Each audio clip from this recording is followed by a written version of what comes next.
Hello, everyone, and a very warm welcome to today's Major Markets Update for Friday, October 6, 2023. Is the bottom in? Yes or no? It really starts to look like it. We have been bottom fishing, so to say, looking for a bottom for quite some time, several days now, and already we're looking for it, honestly, the week before that, anticipating a low would be in place. And today, I think, screwed those that were really thinking we would go crash on that very hot jobs report. Again, very hot jobs report. And what does the market do? Rally. Amazing, huh? It does oftentimes the exact opposite of what you think it should. It's quite amazing. But we had the Elliott Wave count on our side. Bigger picture-wise, question is, did we already top for this B wave? Or are we going to add another fifth wave and do the iteration over again for the top of a other B wave further out in time and in price to about 4,800? Again, back in October, we were already looking for this rally, and there are now technically enough waves in place to consider the rally complete, the counter trend rally. But not necessarily. We can still tag on a rally to 4,800 on the S&P 500 and about 16,600 on the NASDAQ100. Alternatively, we can be in a continued bull market. It's not my preferred, but it's definitely not impossible. Then we bottomed for this smaller wave 4, and we should target about 4,800, not even necessarily. We can stall here at about 46.55 if it so desires, and then drop back to 4,400 and then rally to 200% at 5,034. Okay, so this is still possible. We did not overlap with our green wave 1 here, which was at 41.85. We got to as low as 42.16 in the cash market. And remember, Wednesday's update, that was the curious case of the missing wave. The futures market, I clearly showed, did go to our ideal target of 14,204.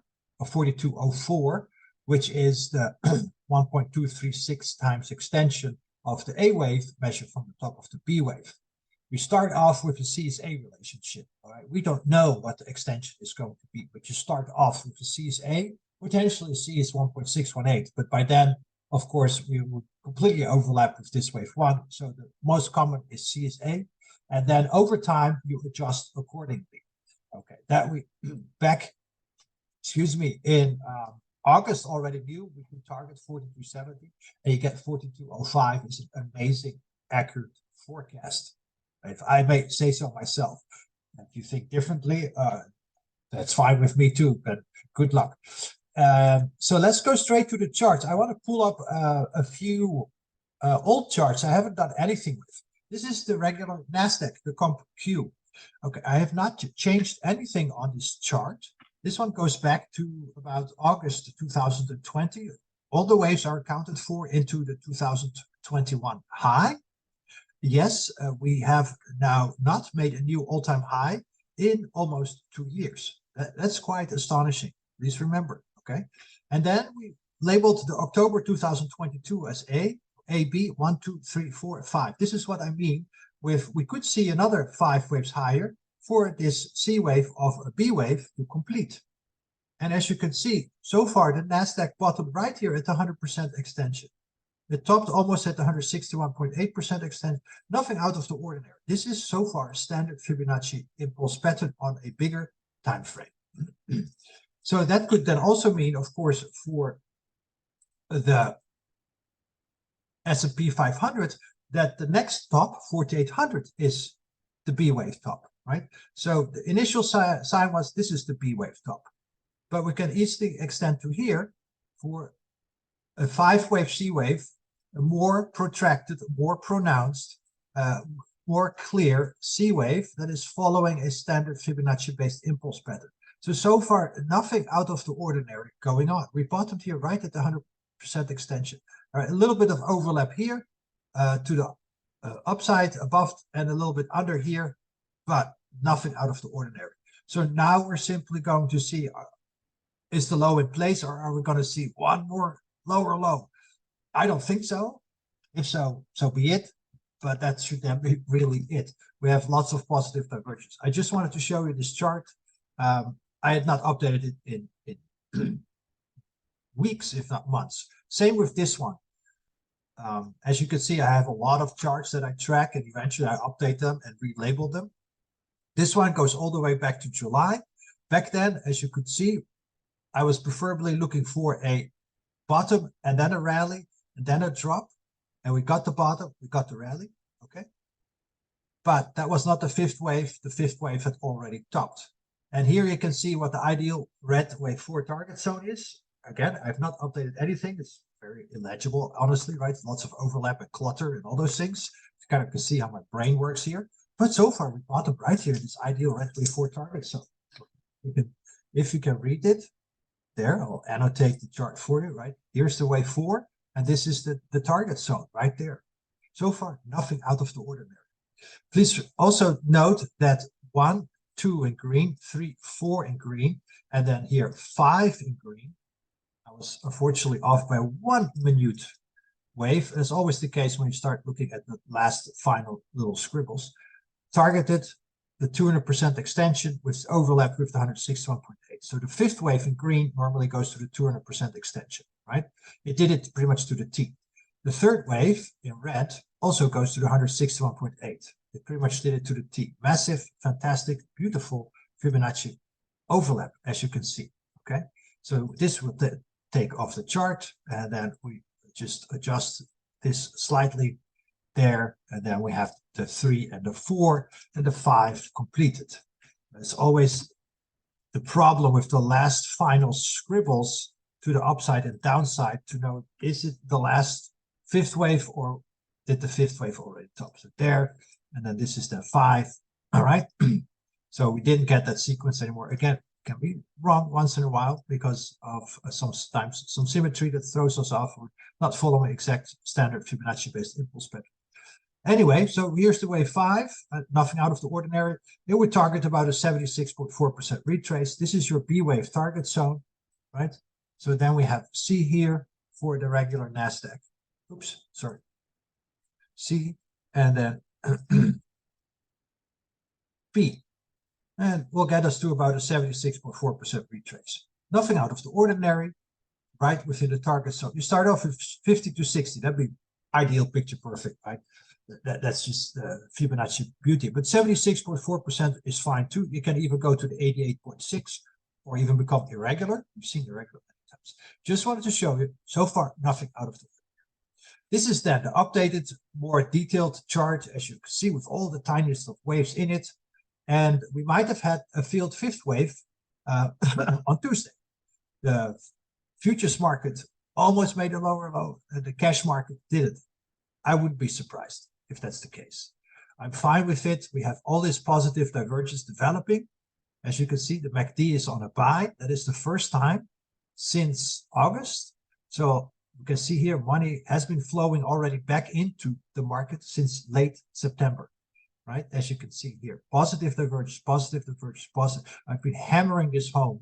So today's rally, even though we could have still dropped a little bit lower, remember that expanding ending diagonal I mentioned yesterday.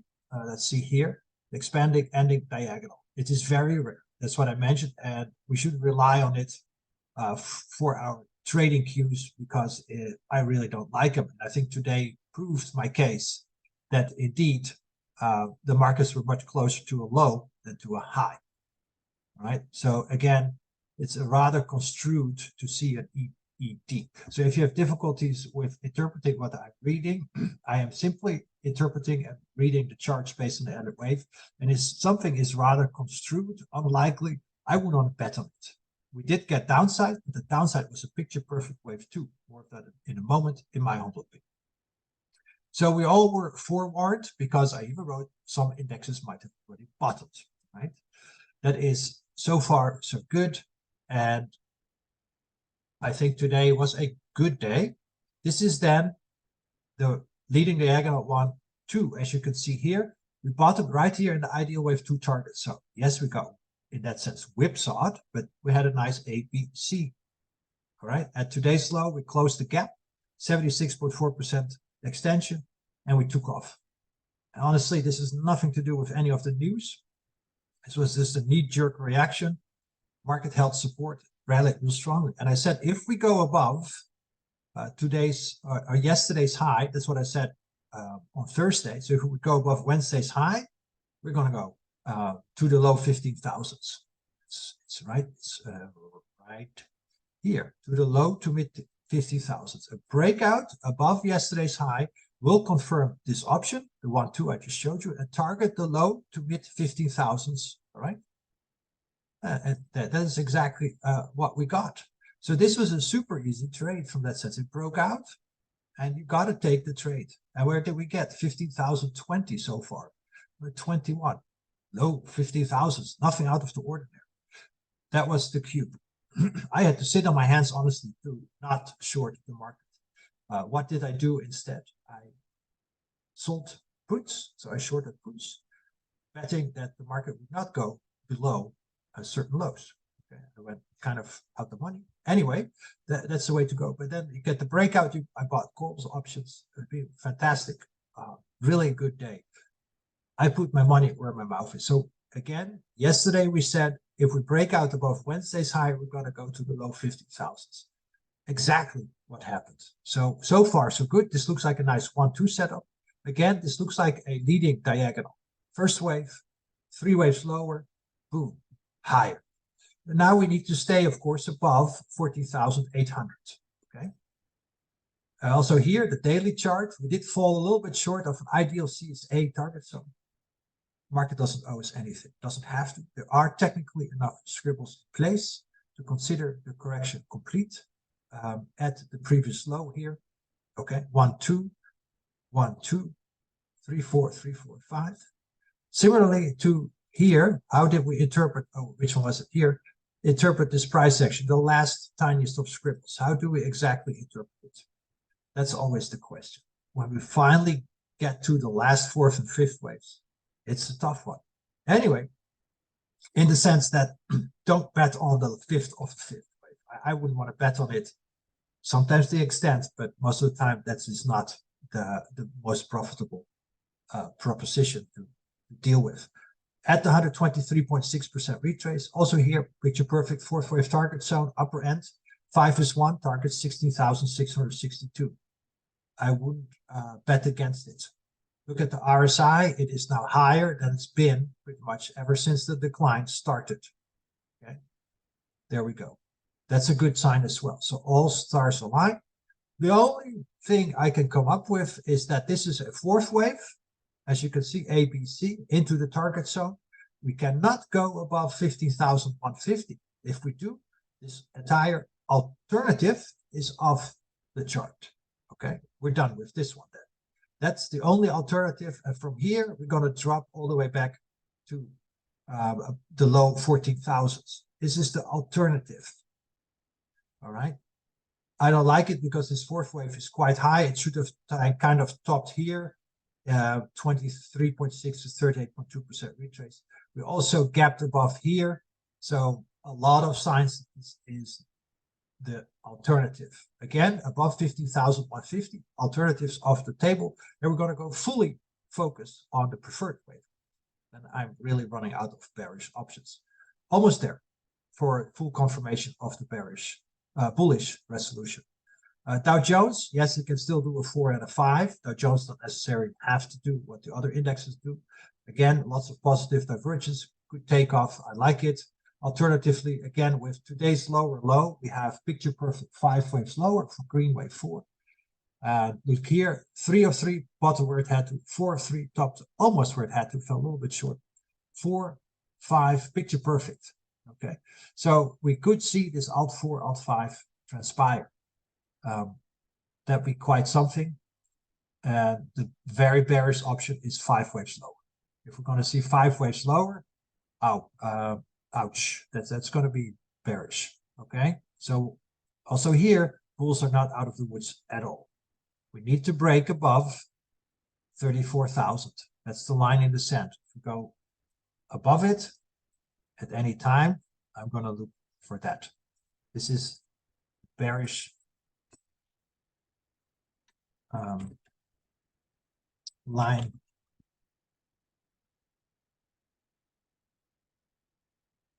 That's the line in the sand for the bears. right there. Okay, so please keep that in mind, 34,000. All right, stop charge. Thanks for not saving. Here we go. This is then the S&P 500. Also here, we've bottomed quite close to our ideal target zone, right? The ideal target zone was 42.70. Then the extended one would get us to 42.04. I believe we went as low as 42.16 this week. 42.04, 42.16 is pretty darn close. Futures market, as I showed you on Wednesday, did get there already. Again, I can't state it often enough. Oh, wrong one. We are really much closer to a low than to a high, all right? In some indexes may have already bottomed, okay? So please keep in mind, forewarned is forearmed. And today's rally is therefore no surprise. We got the breakout above Wednesday's high, and that's an easy 25-50 point trade right there. Easy peasy. Lemon squeeze. We bottomed in the gray zone, the green zone, red zone. It's like, oh my God, what more do we want? This is as good can get. And we can now target 4,800, maybe 4,650. To be determined. I now want to see price go, of course, above 44.40. We might want to lower it a little bit. Okay. So let's say we are going to see price go above 44.01. And then I think it is time for the bears to hibernate a little bit.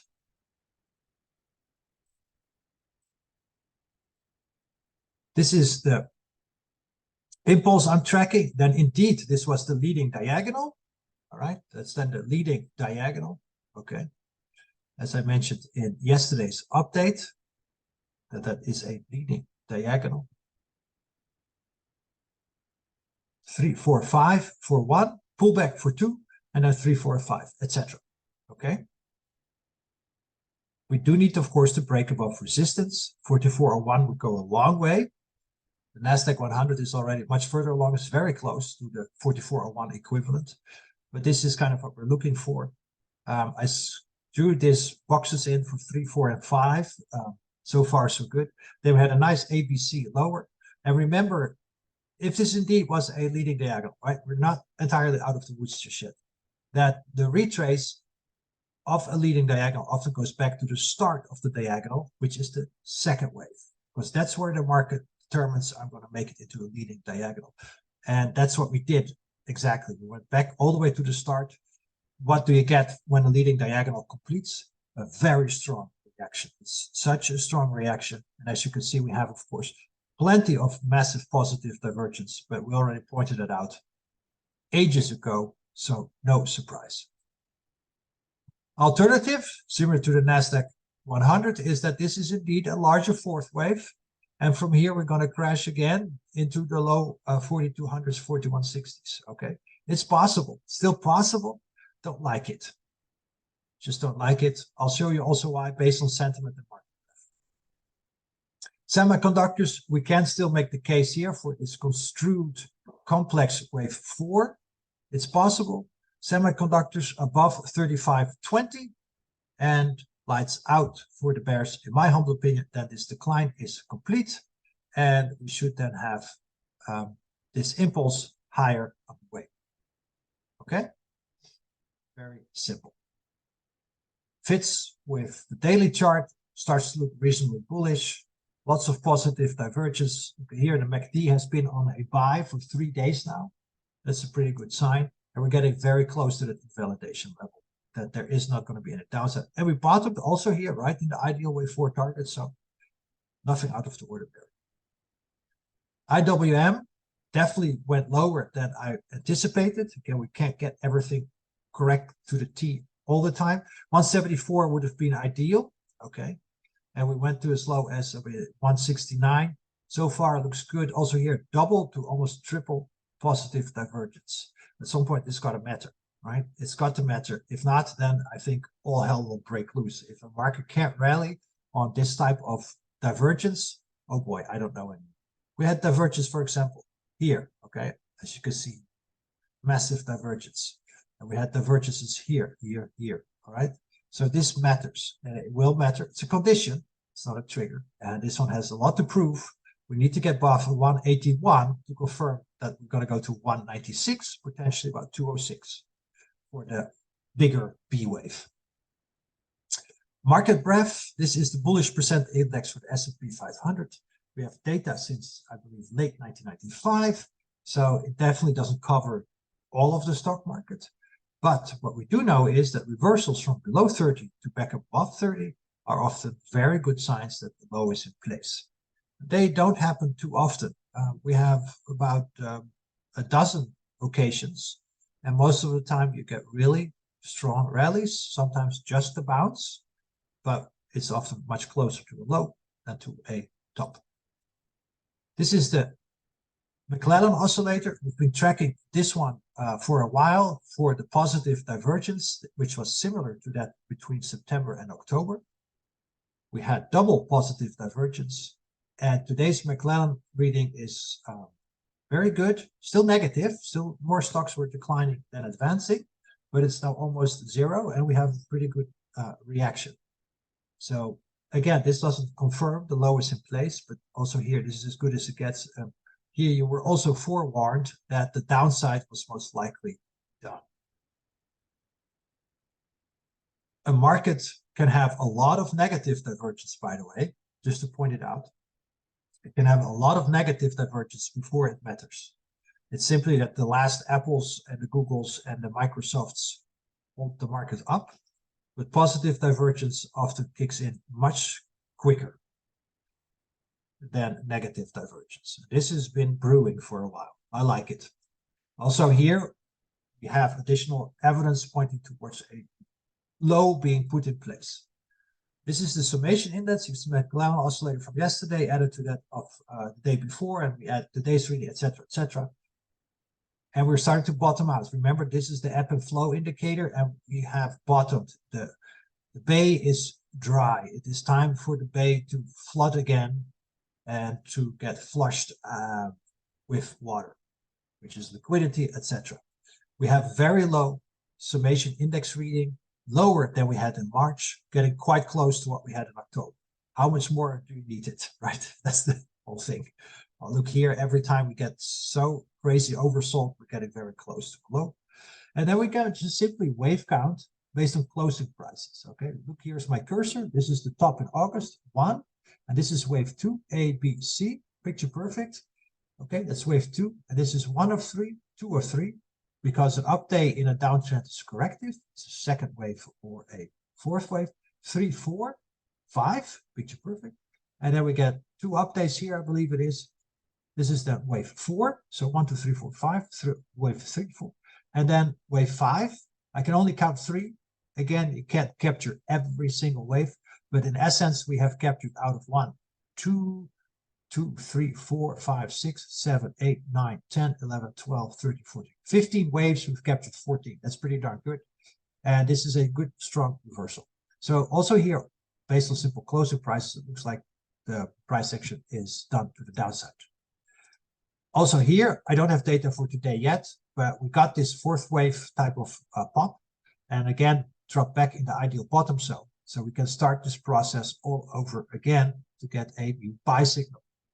Okay, very good. I like it. Also, this one adds weight to the evidence that we're much, much closer to a bottom, which most likely is now in place, compared to a top. How we're doing on sentiment? Extreme readings often go inside with tops and bottoms, right?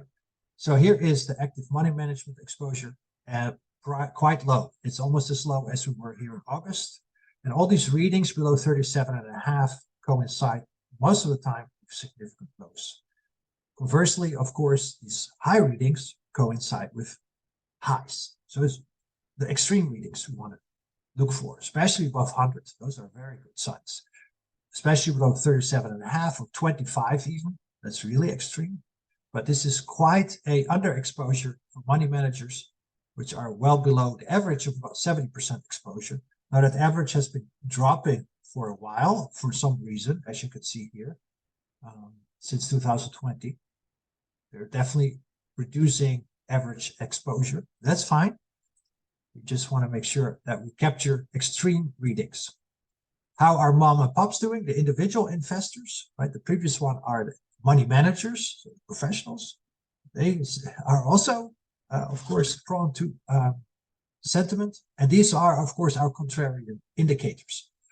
Quite the bearishness. This reading goes through Wednesday of this week. And I'm sure with yesterday's reading, etc., it got worse. Bullishness increased a little bit, but definitely bearishness is too high. Okay, there's a lot of bears out there. So also this one starts to suggest we're getting closer to a bottom than to a top. How we're doing on the fear and greed index is the CNN fear and greed index. It's more technical, but it's pretty darn accurate. And fear, and a week ago, extreme fear, and yesterday also extreme fear. So at some point we get it pretty washed out. So let's have a look again at these readings for fear. Let's see if I can find it here. So here we have the CNN fear greed index, or greed fear, whatever it is, over time, the last year. And as you can see, extreme low coincides with October. Extreme low goes inside with the December low. Extreme low, March. Here we are at, I believe, the August low. And here, once again. So also this one starts to suggest, well, how much more fear do we need before there are too many people on one side of the boat and the boat will move back to the other side to stabilize. Last but not least, seasonality. So the early October low might have been hammered out, and we should now be in at least this bounce here. And as you can see here, most of October should now be reasonably bullish and be this wrap up of maybe 1, 2, 3, 4, and 5. And then we get our second wave, and then we get the bigger third, fourth, and fifth wave for our rally to ideally 4,800, 16,600 on the NASDAQ100. Matches with equity clock as well. Okay, so this rally here, it's a couple of days. Should that be wave 1? And then, of course, you get the pullback wave 2. Don't look at lower lows. It's not absolute. It is the direction that matters, not the magnitude. It's the direction. Same here. The September top was a lower top, but on average seasonality, it's a higher top, but it's just about the direction.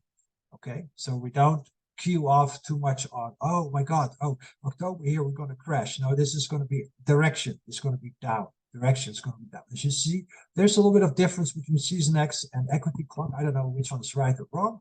Equity clock is based on 20 years of data. Season X is based on 95 years of data. You could draw your own conclusions on that. So that's really all there is to it for today. So I think we got a not too surprising rally. We got a not too surprising drop and rally from there on out. And it shows you that maybe news is not that important, because all of a sudden everybody changed their opinion about the jobs report because it was really hot. So the Federal Reserve will continue to raise rates, postpone any rate cuts in the future as well from now July to September next year. So everything is bearish, negative, yields were rising. I don't know what does the market do? Here, rip the bear's face off. But we cannot exclude the fact yet that we might be in this more complex wave 4 and still see a lower low. To me, that remains the alternative based on all these other lines of evidence I have presented to you. Take care, trade safe. See you all next week.